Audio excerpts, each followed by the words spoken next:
Welcome to day 260. Okay, we are in Ezra and Nehemiah, and a very short one today, something that I've been asked about before. But before I get started, why is this important? Why are the events of Ezra and Nehemiah and Esther important? Remember, the whole point of all this is in Daniel, where you have the 69 weeks, 7 sets of 7, 62 sets of 7.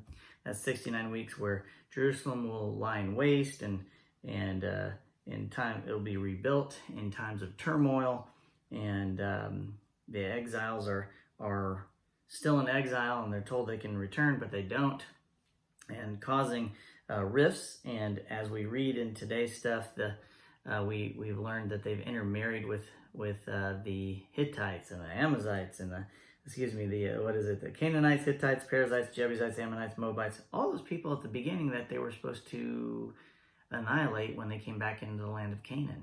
And God said that they'd be a problem.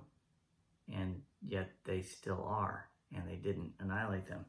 And the sin was allowed to continue. And they intermarry with that. So that's what I want to start with today. 9:1 and 2 talks about those people that they intermarried with. For the men of Israel have married women from these people and have taken them as wives for their sons. So the holy race has become polluted by these mixed marriages. Worse yet, the leaders and officials have led the way in this outrage. Another piece of evidence showing they just have turned their backs on God and haven't figured it out yet. So marry Christian people. Basically what it's saying is you need to marry the people who agree with what you believe and believe the same things you believe. Not just agree, but believe. So that there aren't major conflicts in your marriage. You need to have that agreement and belief system for something to work. And the marriage part is all of what we're studying here, the marriage of us and the Lamb, and the marriage supper of the Lamb that we get to go to. So marriage is a big deal when we talk about this in here. So Christ sets us apart as being holy because of what he's done, and we are the bride of Christ. All the more reason for us to make sure we stay as pure and holy as possible and not intermarry with other things. And these are just examples to be pointed out to. And then you read verse 12, specifically in Ezra, it says, don't let your daughters marry their sons.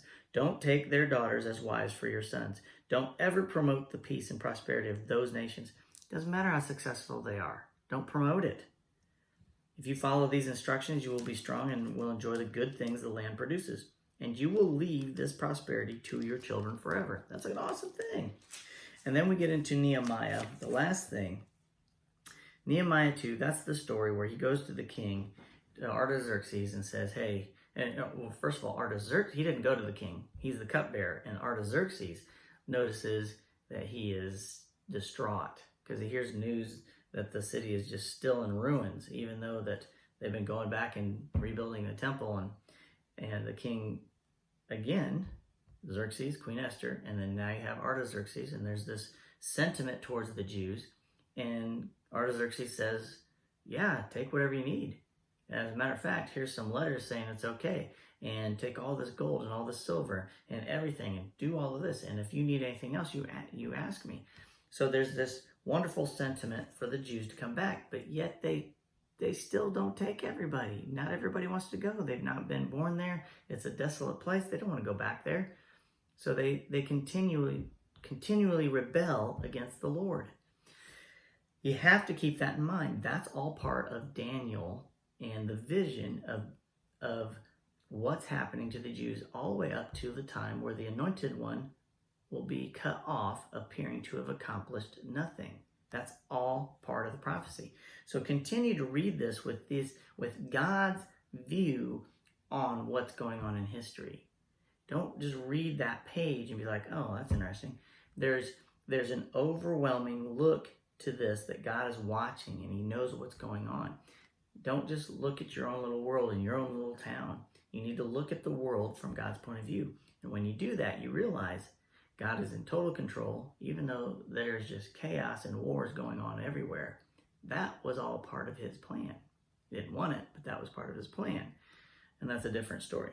That's your day 260. I'll see you tomorrow.